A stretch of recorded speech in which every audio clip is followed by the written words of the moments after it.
Welcome back into America's Morning Headquarters this Friday, November 3rd. This weekend is one that's sure to have everyone talking because when you get up Sunday morning, the sun will be up earlier. This weekend is when we change the clocks and fall back an hour. That means you get an extra hour of sleep, bringing daylight saving time, no S, to an end until March. So if the clock change has you catching a beautiful sunrise like this, share it with us using the hashtag Sunday Sunrise, and you might just see it on America's Weekend Headquarters. On the upside, our temperatures are going to be a lot warmer as we head into the weekend. But Kelly, it doesn't really last that long. Yeah, I mean, it's not You're home for the latest news in climate change and sustainability. I'm Steph Abrams. And I'm Paul Goodlow, in for Jordan Steele. Let's get right to today's Hot Topics. Most people don't use paper money anymore, so is it time to do away with paper receipts? I always carry a little cash just in case. I always have And cash. for tipping, too. It's hard to, like, Venmo. Can't stand that. People don't have cash for tips. So can I Venmo you a tip? No, just give them a couple dollars. Exactly. Grocery stores in France think it's... I get it, because a lot of people don't use the receipts, but you know, two things. One, you can say, oh, email or text a receipt. Then they have your number, your email. It's more spam calls, and more potential fraud with all that. But also, you know, we travel sometimes for work, and you have to...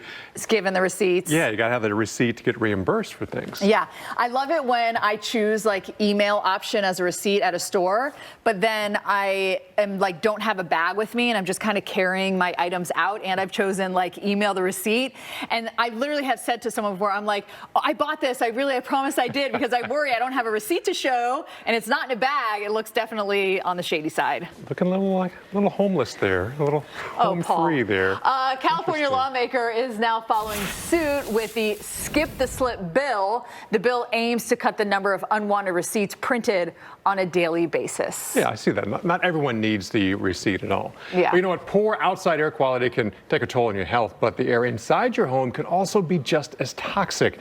Pollutants can come from kitchen cleaners, paint, even your furniture. Usually the halogen or the incandescent light bulbs.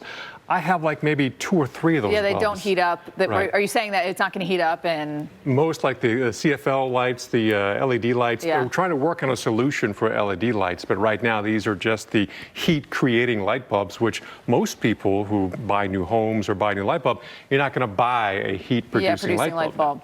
You know, in fact, it reminds me, in my bathroom, there was one light that went out, and all the light bulbs stay forever. You don't have to, and I only I had a light bulb, and I'm like, I'm not just going to not use this because it's here and it's a different color.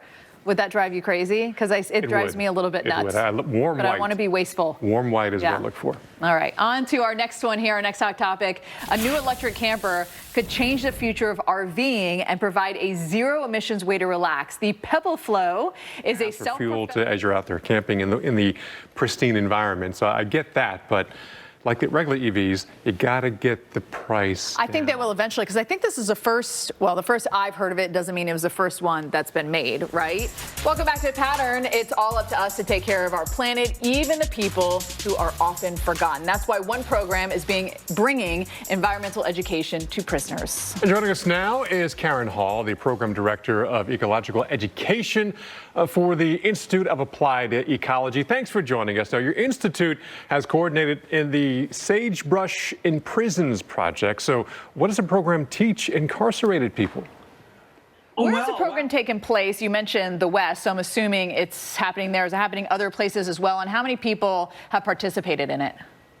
Yeah. Gives them hope. Great work, great program. Karen Hall, Program Director of Ecological Education for the Institute of Applied Ecology. Thanks for joining us today. And one thing that they're doing with the sagebrush is replanting or planting in areas that have been burned, because this is a plant that thrives in very dry, arid conditions. When I was looking up sagebrush, I learned that if it is attacked by a predator, it can send out a signal to tell the other plants to protect themselves, that the predator is around. Remember I was talking about the plants earlier talking to each other? It gives off like a scent and stuff, so I thought that was quite interesting. For more stories like this, check out Pattern. I want to do that in real life. Forget about watching us somewhere. Florida has a big invasive species problems on its hand, and the USGS says climate change is helping them spread farther north. And CBS News correspondent Christian Benavides takes us on a python hunt. So back in 2005 with Andrew, they say that hurricane destroyed a breeding facility for pythons, and some of those got released in the wild. So that kind of adds to the growing population. But a lot of people just release their pets when they get too big. Wait, 2005 or 1992 with Andrew? 1992. Okay, sorry. I was like, I wasn't sure which one you were talking about I was there. thinking Katrina. Yeah, 2005, right. right, exactly. All right, let's have a look at the weather across the country. Some good news. Good news ahead for many, guys. That's going to be Yes. great. Thank you for that, Sam. Coming up on Monday, we're kicking off a special week of solar celebration. Reynolds Wolf is introducing us to the people whose lives have been transformed by solar power.